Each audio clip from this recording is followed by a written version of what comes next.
رشتے خون سے نہیں احساس سے ہوتے ہیں۔ رشتوں کو ہمیشہ ٹائم دینا پڑتا ہے، اور جب ہم اپنے بڑوں کے پاس بیٹھتے ہیں نا تو بڑا ہی سکون ملتا ہے، کیونکہ بڑوں نے آخر دنیا دیکھی ہوتی ہے۔ ہمیں بڑوں کی باتیں تو بری لگتی ہیں، لیکن یہ نہیں پتہ کہ وہ ہمارا ہی فائدہ سوچتے ہیں۔ جی السلام علیکم ورحمۃ اللہ وبرکاتہ۔ کیا حال ہے آپ سب کا؟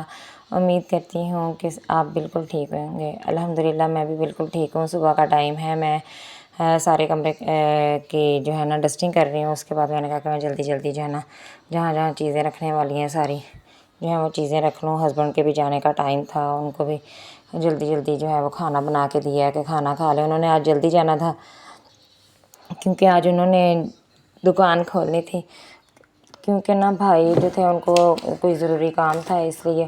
اور دوسری بات یہ تھی کہ نا 8 بجے کا ٹائم ہو گیا نا، دکانوں کا رات کے ٹائم 8 بجے بند ہوتی ہیں اور پھر صبح جلدی کھولنی پڑتی ہیں، اس لیے کہ پھر کسٹمر جو ہوتے ہیں وہ جلدی آ جاتے ہیں۔ ہر ایک کو ٹائم کا پتہ ہوتا ہے کہ ہم نے جلدی جانا ہے اور جلدی جا کے چیزیں خریدیں، کیونکہ شام 8 بجے پولیس جو ہے وہ ڈالے لے کے پہنچ جاتی ہے۔ اور اتنے تک کہ اگر کسی کا 8 بجے دکان بند نہیں نہ ہوئی تو اس کو پکڑ کے لے جاتے ہیں، جرمانہ وغیرہ کرتے ہیں۔ ویسے بھی عید کے دن نزدیک ہیں، انہوں نے بھی اپنی عید بنانی ہوتی ہے، تو پھر وہ نہیں دیکھتے کہ کسی نے دکان ٹائم پہ بند کی ہے یا نہیں ہے۔ اب تھوڑا سا بھی ٹائم ہو نا تو وہ پکڑ لیتے ہیں، تو اس لیے ہر کوئی کہتا ہے کہ ہم جلدی جلدی نا 8 بجے سے پہلے تقریباً 8 بجنے میں 15 منٹ ہوتے ہیں اور دکانیں ساری بند ہو جاتی ہیں۔ تو یہاں پہ میں ڈسٹنگ کر رہی تھی۔ یہ دیکھیں نا گائز، میرے نا صوفے کا یہ جو کور ہے نا، یہ پتہ نہیں کیوں بار بار نکل جاتے ہیں اور ان کی فٹنگ ہی نہیں صحیح آتی۔ اگر فٹنگ ایک دفعہ صحیح آ جاتی تو دوسری دفعہ صحیح نہیں ہونی، سمجھ نہیں آتی۔ آپ لوگوں نے مجھے بتانا ہے، اگر آپ لوگوں کے گھر صوفے اس طرح کے ہیں اور ان کے اوپر آپ لوگ اس طرح کے کور جو ہیں آپ لوگوں نے دیے ہوئے، لیکن دیکھیں نا بار بار کبھی نیچے سے جھول پڑ جائے گی، کبھی کدھر سے کپڑا اکٹھا ہو جائے گا ان کا۔ میں سیٹ میٹ ان کو کرتی رہتی ہوں سارا دن۔ بچے اوپر بیٹھے گا یا کوئی بھی بڑا آدمی بیٹھے گا یا بچے جو ہیں کھیلے کودیں گے نا تو یہ باہر نکل جاتا ہے ان کی نا وہ فٹنگ سی، جو میں نے کپڑا ڈالا ہوتا ہے نا، یہ دیکھیں میں بڑے صوفے کا دکھا رہی ہوں، ان کی فٹنگ جو ہے نا آ جاتی ہے صحیح۔ جب بھی کوئی بچہ کھیلے گا یا کوئی ہیلدی انسان اوپر بیٹھ گیا نا اس کے، تو اس کپڑا جو ہے نا وہ نکل جاتا ہے۔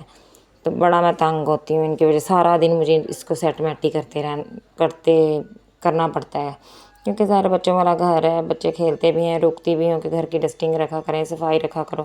بچے تو بچے ہی ہوتے ہیں، ہر وقت بھی ڈانٹ ڈپٹ کی جائے تو بچے جو ہے نا وہ ذہنی طور پر پھر ٹھیک نہیں رہتے، تو اس وجہ سے پھر میں ڈانٹتی نہیں ہوں۔ گوہر کی طبیعت نہیں ٹھیک ہے، تو گوہر کو بھی نا میں نے آپ کو پچھلی ویڈیو میں بھی بتایا تھا کہ گوہر کی طبیعت نہیں ٹھیک ہے۔ پچھلی ویڈیو میں نے آپ کو بتایا تھا کہ گوہر کی رپورٹس وغیرہ کروائی تھی، ڈاکٹر کے پاس لے گئی تھی، اس کی طبیعت نہیں ٹھیک ہے، تو یہ میڈیسن وغیرہ اس کو دے رہی ہوں۔ پیٹ کی درد تقریباً 3 سال ہو گئے ہیں، اس کی پیٹ کی درد نہیں جا رہی، سمجھ میں نہیں آتا کہ پیٹ کی درد ہوتی کیوں ہے۔ ہر کوئی کہتا ہے کہ نا بچے کھانا نہیں کھاتے، شاید اس وجہ سے ہوتا ہے، یا بچے کوئی باہر کے پاپڑ وغیرہ کھاتے ہیں اس وجہ سے ہوتی ہوگی، حالانکہ گوہر کو میں نے کبھی پاپڑ وغیرہ نہیں کھانے دیے۔ تو یہ گندم کوئی کہتا ہے کہ گندم نیو آئی ہے اس وجہ سے درد ہو رہی، گندم تو اب نیو آئی ہے نا، 3 سال گزر گئے ہیں، اس کے ماموں کی شادی تھی تب اس کے پیٹ میں درد ہوتی تھی، تو اس وجہ سے مجھے اسی طرح میرے بڑے بیٹے کے بھی پیٹ میں درد ہوتی ہے، لیکن وہ اتنی درد نہیں بتاتا جتنی یہ درد بتاتا ہے۔ اگر اس نے کھانا کھا لیا ہے تب بھی اس کے پیٹ میں درد ہوتی ہے، اگر اس نے دودھ پی لیا تب بھی اس کے پیٹ میں درد ہوتی ہے، اگر وہ نہ بھی کھانا کھائے نہ بھی دودھ پیے نا تب بھی اس کے پیٹ میں درد ہوتی ہے۔ سمجھ میں نہیں آتی کہ کیوں ہوتا ہے اس طرح۔ میں خود اتنی پریشان ہوں، اتنی ٹینشن مجھے ہوتی ہے نا کہ کیوں اس طرح ہو رہا ہے۔ دوائیاں دے دے کے میں تھک گئی ہوں، رپورٹس وغیرہ کروا کے تھک گئی ہوں۔ آپ ہی بتائیں کہ میں کیا کروں، سمجھ میں نہیں آ رہی کہ الٹرا ساؤنڈ کرواؤں پیٹ کا۔ ڈاکٹر الٹرا ساؤنڈ لکھ کے ہی نہیں دیتے کہ میں الٹرا ساؤنڈ کرواؤں، اگر وہ مجھے لکھ کے دیں تو میں جا کے کرواؤں، اپنے آپ جا کر اگر کہیں تو وہ آگے سے کہتے ہیں کہ ہمیں بہتر پتہ ہے یا آپ کو بہتر پتہ ہے، پھر ڈاکٹروں کے ساتھ بندہ بحث بھی نہیں کر سکتا۔ اب اس کی اتنا عرصہ ہو گیا پیٹ میں درد ہے، ہمیں تو ٹینشن ہوگی، ظاہر ہے اولاد ہے، اولاد کی تکلیف ماں باپ سے برداشت نہیں ہوتی، تو ظاہر ہے جب وہ پیٹ کی درد کہتا ہے تو میں بھی بے سکون ہو جاتی ہوں۔ اس کے بابا جان بھی نا، ان کو بھی سارا دن نا ایسے پڑا رہتا ہے بیڈ کے اوپر ڈھال، سمجھ میں نہیں آتی، نہ کوئی بات کرتا ہے نہ کچھ، پھر دل کو تکلیف تو ہوتی ہے کہ بیٹا ایک جو ہے وہ اس طرح پڑا رہے، کھائے نہ کچھ حالانکہ اس کو سرپ بھی، یہ جو میں نے ابھی آپ کو سرپ دکھایا تھا نا، یہ سرپ میں اس کو بھوک کے لیے دے رہی ہوں، جگر کا سرپ ہے اور اس کے ساتھ بھوک بھی لگتی ہے، کھانا دے تو رہی ہوں اس کو، لیکن اس کو بھوک پھر بھی نہیں لگتی۔ کچھ میں اس کو زبردستی بھی کھلاتی ہوں، تربوز یہ نہیں کھاتا، بس کہتا ہے گنڈیریاں ہوں بس وہی چوستا رہوں۔ تو وہ اس کے بابا جان لے آتے ہیں اس کو گنڈیریاں جو ہیں، وہ بھی میں اس کو دیتی رہتی ہوں۔ تو پتہ نہیں، دعا کرنی ہے آپ سب نے کہ اللہ تعالیٰ میرے بیٹے کو صحت و تندرستی والی زندگی دے۔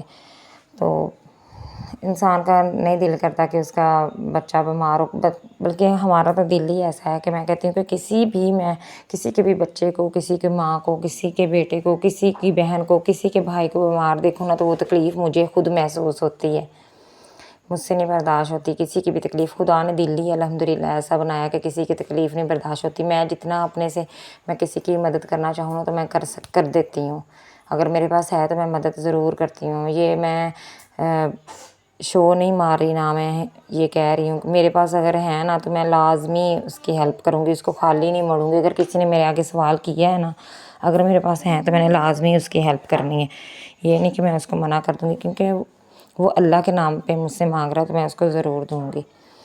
تو حالانکہ مجھے خود بھی پیسوں کی ضرورت ہوتی ہے، تو لیکن اگر میرے سے کسی بہن بھائی کا سامنے دکھ آ گیا نا کہ اس کے پیسے دینے والے ہیں یا اس کی فیس دینے والی ہے یا کوئی بھی ایوری تھنگ، تو میرے سے نہیں برداشت ہوگا۔ میرے ہسبینڈ ہیں نا، تو انہوں نے مجھ سے کبھی پیسے نہیں مانگے، اگر وہ خود ہی ان کو میں پریشان دیکھوں گی تو میں خود ہی پیسے دے دوں گی۔ لیکن یہ کہ بعد میں رسپانس اچھا نہیں ملتا نا، یہی تو چیز ہے، انسان اپنوں کی اتنی ہیلپ کرتا ہے تو لیکن رسپانس اچھا نہیں ملتا۔ ہم کہتے ہیں کہ ہمارے اپنے ہم سے دور نہ ہوں، ہم اپنوں کی ہیلپ اپنے تھرو کریں، لیکن رسپانس اچھا ملے نا۔ تو یہاں پہ گوہر کو میں نے ڈانٹا تھا، اس نے وہ نا ٹک ٹک جو تھی نا وہ نا LCD کو ماری تھی، ابھی LCD کو 6 ماہ نہیں ہوئے اور اس نے ٹک ٹک جو تھی وہ اس کو LCD کو ماری۔ میں اس کو لینے آئی تھی تو یہ کہہ رہا تھا میں نے یہ آنا، اس کی دادو کے پاس لیٹا ہوا تھا، میں نے کہا کہ امی اس کو بھیج دیں میں اس کو سلا لوں، تو یہ جو تھا آ نہیں رہا تھا، تو ضد کر رہا تھا، تو اس وجہ سے میں نے کہا کہ چلیں ٹھیک ہے۔ امی نے کہا کہ دروازہ بند کر کے چلے جاؤ، میرا بیٹا آپ سے ناراض ہے، نہیں آنا اس نے۔ میں نے کہا چلیں ٹھیک ہے۔ دکھ تو لگتا ہی ہے کہ ایک تو قسطوں پہ اب لی ہے، تو پہلے والی LCD جو تھی وہ خراب ہو گئی ہے، وہ ایکو اسٹار والوں کی تھی، تو اب یہ TCL والوں کے لے کے آئے ہیں، لیکن یہ ہے کہ دیوار پہ لگانی ہے کہ اللہ تعالیٰ اب گھر بنا دے۔ ہر عورت کا خواب ہوتا ہے کہ اس کا اپنا گھر ہو، الگ سے اپنا گھر ہو، تو بنانا بھی چاہیے، ہر انسان کا خواب ہوتا ہے۔ میں تو چاہے میری بھابھی ہیں، چاہے نندیں ہیں، جو بھی ہیں، جوائنٹ فیملی میں رہ رہی ہیں، ہر ایک کو اپنے گھر کے بارے میں سوچنا چاہیے، اپنا گھر ہو تو جھگڑے کم ہوتے